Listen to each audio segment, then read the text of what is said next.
ଆଜି ଦିନ ଯାକ ଏତେ ବ୍ୟସ୍ତରେ କଟିଲା ଯେ ଭିଡ଼ିଓ ବନେଇବାକୁ ଟିକେ ହେଲେ ବି ସମୟ ମିଳିଲାନି। ଆ ଭିତରେ ରାତି ଖାଇବା ରେଡ଼ି ହେଇଯାଇଥିଲା। ରାତିରେ ଆଜି ହେଇଥିଲା ପୁରୀ, ଆଳୁ ବିନ୍ ମଟରର ଭଜା ସହିତ ମୋର ଫେଭରେଟ୍ ରସମଲେଇ। ରସମଲେଇ କାହାକୁ କାହାକୁ ଭଲ ଲାଗେ କମେଣ୍ଟରେ ମୋତେ ନିଶ୍ଚୟ କହିଦେବେ। ମନ ଶାନ୍ତି କରିକି ପେଟେ ଏସବୁ ଖାଇ ଦେଇଥିଲି। ତାପରେ ଯାଇକି ୟଶ ସହିତ ଖେଳିଥିଲି।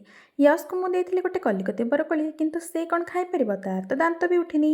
କିନ୍ତୁ ସେ ତା ମାଢ଼ିରେ ଦାବି ଦାବି ତାକୁ ଖାଇବାକୁ ଚେଷ୍ଟା କରୁଥାଏ।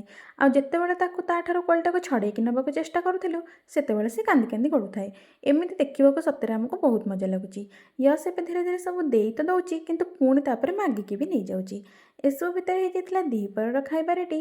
ଦ୍ୱିପହରରେ ଆଜି ଥିଲା ଭାତ, ଡାଲମା, ସଜନା ଛୁଇଁ ଭଜା, ସଜନା ଶାଗ ଭଜା, କୋବି ତରକାରୀ, କାକୁଡ଼ି ଲେମ୍ବୁ ଲଙ୍କାର ଗୋଟେ ବଢ଼ିଆ ପାଣି। ଏଠି ଆମେ ୟଶକୁ ସାଇକେଲରେ ବସେଇ ଦେଇକି ଆରାମସେ ପେଟ ଫୁଲ୍ କରିକି ଶାନ୍ତିରେ ଖାଇ ଦେଇଥିଲୁ। ଆଜି ଥିଲା ମଙ୍ଗଳବାର, ଆଉ ମୋ ଭାଇ ଯାଇଥିଲା ଶିରୁଳି ମହାବୀରଙ୍କର ଦର୍ଶନ ପାଇଁ। ଦର୍ଶନ ସାରିକି ଭୋଗ ନେଇକି ସେ ଏବେ ଆସିକି ଘରେ ପହଞ୍ଚୁଛି। ତ ଭିଡ଼ିଓ ଭଲ ଲାଗିଲେ ଲାଇକ୍ ଗୋଟେ କରିବାକୁ ଜମା ବି ଭୁଲିବେନି।